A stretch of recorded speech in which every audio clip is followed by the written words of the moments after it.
Totalist group refers to a specific political ideology within a fictional context or more, a commonly real-world group that uses coercive control, isolation, and a charismatic leader to dominate members' lives. Totalist groups make you cut off your connections to the world and take over what you do and what you think, which is often used by manipulation tactics to recruit. They make you reliant on their group, thinking they're the only people you have, and they won't let you hear feedback from outsiders. Hi, I'm Elijah. For my slide, I'm going to be talking about alternative lifestyle groups. An alternative lifestyle group is basically a group of people that get together based on common interests and practices. An example of this would be like sports teams, school clubs, fandoms of anything, movies, TV shows. And basically these people get together and form healthy community bonds, can be an addition to someone's life, and just offer fun. This differs from cults as you still have connection to the outside world and you still have your own personality and person outside of the group. These can be a great way to just improve one's life, but you have to be careful of that gray line of when it becomes a cult, because it very well can be. The differences are that totalist groups are very high control groups that accept no input from anyone in the group except for the leader.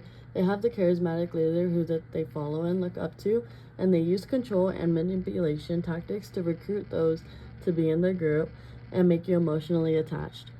They make you also lose contact with people on the outside so you don't get feedback from others and realize that you're in a cult.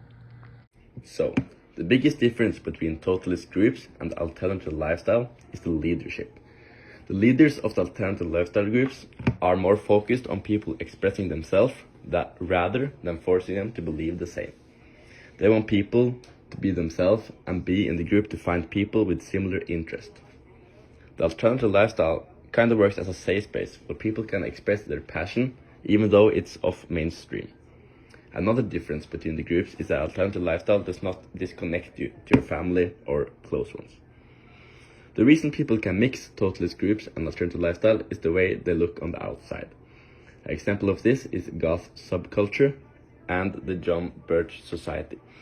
From the outside, the John Birch Society can look like a normal political group with some off-mainstream thoughts, but it's actually a totalist group that manipulates their members. The opposite is with the goth subculture. From the outside, the goth group look like a very extreme group with their dark post-punk music they're playing, but it's actually just people that have gotten together to do their passion. The similarities on both of these groups is that they're both a community and they both are a space where they're based on shared interests. They're both strong and unifying ideologies, and they both use symbols to represent who they are and what they do. And the potential for a psychological impact on his members are there for both groups. The John Birch Society. That is an anti-communist political group. They were founded in 1958 and are associated with ultra-conservative, far-right libertarian ideas. The group's original purpose was to fight what they saw was a massive communist conspiracy inside the United States government. There's a quote from the book Terror, Love and Brainwashing by Alexandra Stein that goes like this.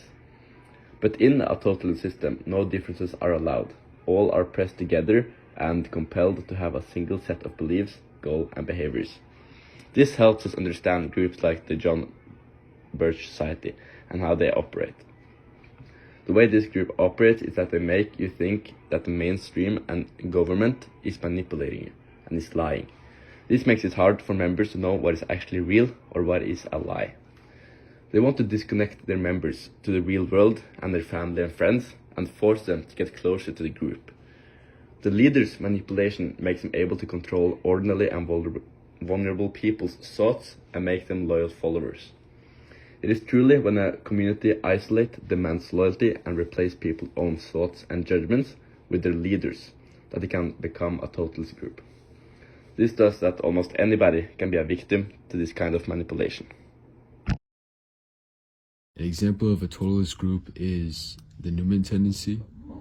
The Newman tendency we read about in Terror, Love, and Brainwashing, which is a great book that really highlights the dangers and the subtlety that cult leaders and totalist group leaders use to indoctrinate you and brainwash you into becoming a subservient follower. An example, like I said, is the Newman tendency, led by Fred Newman. It lured people in through therapy and as a political movement group. These were fronts of the group. And let me explain the onion on the screen. The onion is like how most cults and totalist groups operate. They have layers, okay? Like, for example, the Newman tendency, the therapy and political movement side of it was the front layer. You know, it's not controversial. May even be like preached, or like people should do that stuff, you know, therapy is good and stuff like that.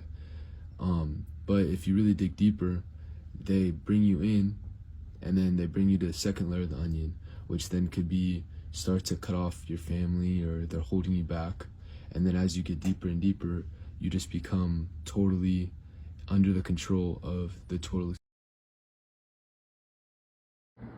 The Soviet Union is the last example we have for totalist groups, which are also known as the USSR, the Union of Soviet Socialist Republics. This group existed from 1922 to 1991. They were governed by the Communist Party and led by leaders like Vladimir Lenin and Joseph Stalin. They defended Nazi Germany and invented the first space program. The Soviet Union collapsed in 1991.